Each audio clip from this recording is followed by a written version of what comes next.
comments, please?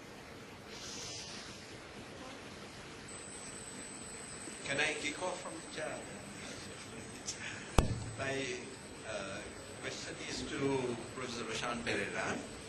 You gave a very comprehensive account about the direction in which KDU is going with regard to research development. And it's fantastic to see all the resources being put in, financial as well as the hardware and software, everything. But research is driven by the needs and identification of problems. My question is, would you promote, or does KDU have a think tank that helps the youngsters, that helps the people who want to come in for research, to define what kind of research would be useful, and also you can get the research into practice? Yeah, excellent question actually. Our main aim is to actually encourage researchers to come back to Sri Lanka or even collaborate with us and give their technology to Sri Lanka so that our younger generation actually can be educated and also enhance their knowledge so that we have the best capacity to produce, value-added products to the international market. See, our local market is too small. Unless we think globally, we cannot reach out to the world market. So if you think about the market prospects from Sri Lankan point of view, we need to have technology in Sri Lanka. I think our brains are here and we want to retain them. We don't want to lose them. At the same time, we need to have facilities. So this is why I think, this kind of facility will be more like it's like a open global, like anybody can come and do their research and then carry out certain marketing at the same time, or can approach the market locally and then make a huge impact locally. Thank you very much. I think in economic terms, yes, go global, but Sri Lanka itself has so many problems that need to be sorted out. And we can see the kidney problems that we have in the North Central province. There are so many things, you see. So I think when it comes to research, certainly the high-end research as well as the more mundane things have to be thought about and looked into.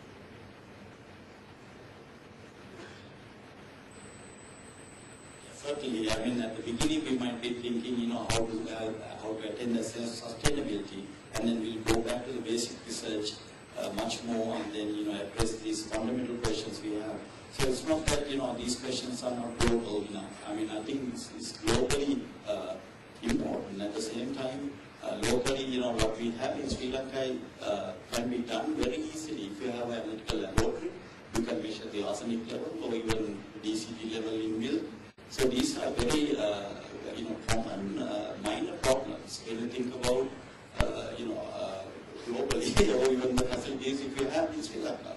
So I think we should be able to do these things very cleanly and neatly, since we are following the very highest international standards in KDU care.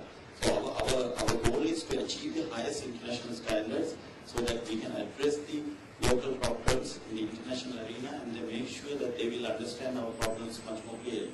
So when we say we have DCT in milk, if you're not so sure about the test, then we are in trouble. Because we are telling the, these multinational companies, don't bring your milk here.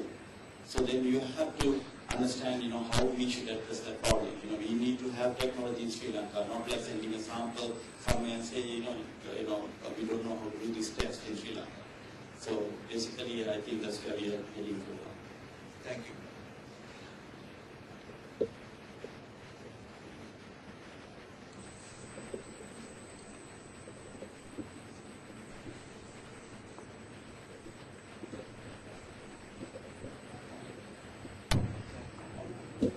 One question from Professor Kemaldi. That you said that large bowel cancers are becoming very common, That's alarming. And of course, I don't think you said as to why it's occurring now? Is it due to our food habits or any other habits or anything else? Or the toxins that we ingest, all these pesticides and weedicides? I don't know. I'm just asking you. Any idea about that? Thank you, sir. I just try to stay political. You know, I don't want to get into that area, but now you asked, I'm going to get into that area. If you look carefully, all of us have the genetic propensity to develop cancer.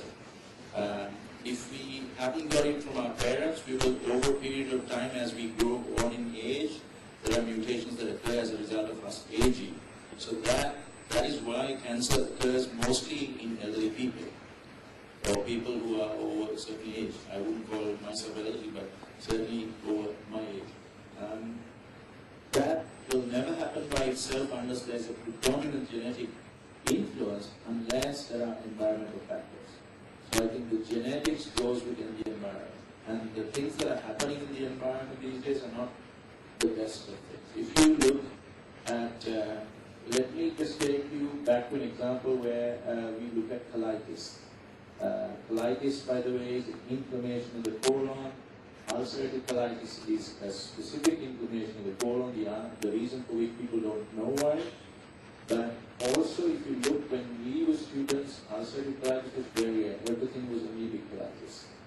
And now, you get ulcerative colitis. And the reason we learned that ulcerative colitis is not popular in Sri Lanka or not common in Sri Lanka is because it's a disease of the Western man. It's a disease of what they eat and their stress and all that kind of thing. But we have patients from as far away as Tissa Maharama with ulcerative colitis. Now, they are not the people who eat the butter and the anchor and all of that stuff on the shelves of the Western supermarkets. What is common though, I've found, is the consumption of chicken. If you look at chicken, and this is my theory, in the Newsweek of about 15 years ago, there was a Danish professor who wrote a little article, and that was probably not given prominence because of these multinationals.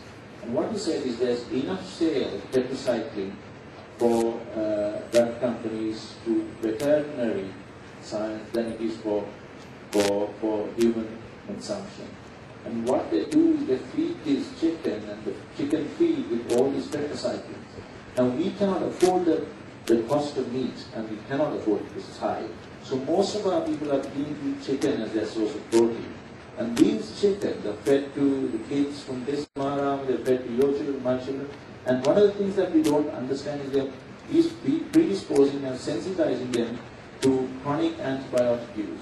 Have you tried just boiling one of the chicken from any of these commercial companies of open water, pan, and just smelling it afterwards? You get the smell of drug. All of these people say, no, this is drug-free chicken. And what I'm thinking is it changes. After all, the gastrointestinal tract is the front line of your entrance to the body, aside from other respiratory tract. And we, in the gastrointestinal, have created even bacteria that are protective agents. And what I think these antibiotics over a period of time do is change the bacterial milieu interior. And when it changes the bacterial milieu interior, it allows these bad guys to get in and make changes in the cell linings. So that is an example of the environmental influence that we have. Now, if you have the genetic predisposition and you now create the environmental predisposition, that's what pushes cancer on the rise. That is why I think cancer is common in young people in this part of the world and also your parts of the world, because our water is not protected, our wells are not protected. We have no protection of wells from the use of weedicide in the neighboring paddy field. That is where we should research and focus on research, not hide it. I mean, if arsenic is causing kidney disease, we should prove that arsenic is causing kidney disease. The problem, you and I show that it is, and then we get sidelined by the politicians and the newspapers, just like everywhere in the world, saying these guys are not telling you the truth. So that is where health is heading. You prove it, the politicians disprove it for their own benefit. That's the bottom line. Yaman, there was a time when they said that chicken also had a lot of estrogens being added on. But I can see plenty of men looking like men as well. Yeah, any role of anxiety? You said the Western countries, this collect, anxiety to collect is common there, but not here. But do you see more such? It's becoming common. The stress is an important factor. I think we all label stress as a common term. But what stress does to you is it influences your immune system. And if your immunological system is your primary guard at the front door, and you're breaking it down with stress, then you're allowing the bad guys to get in again. So I think it's multifactorial. It's studied enough.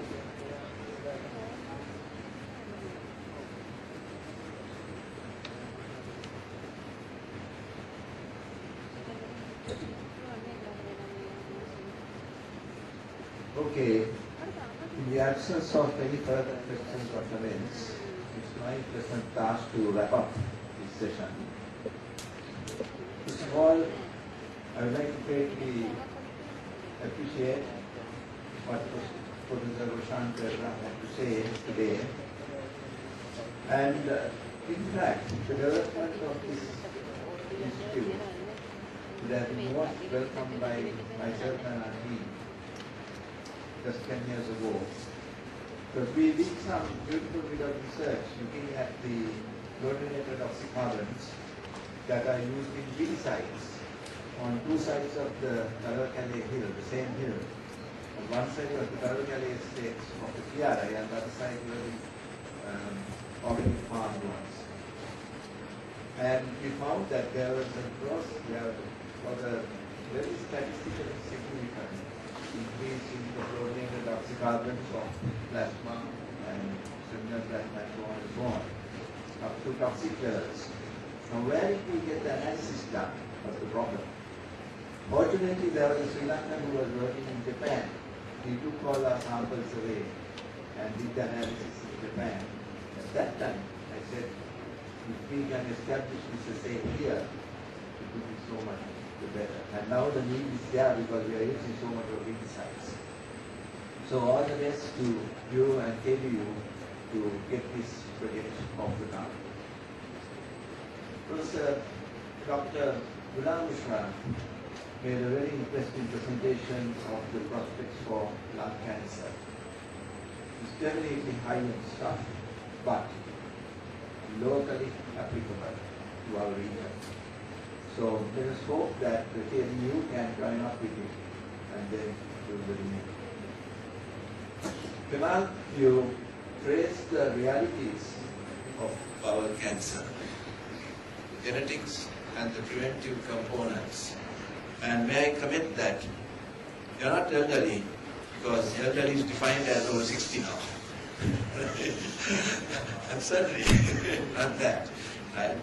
Anyway, that was a most useful presentation and looking at the future and what can be done to prevent it. And as you quite rightly said, the public health component is the one that is going to bring it down, and not the 11th hour treatment that we use as a last resort.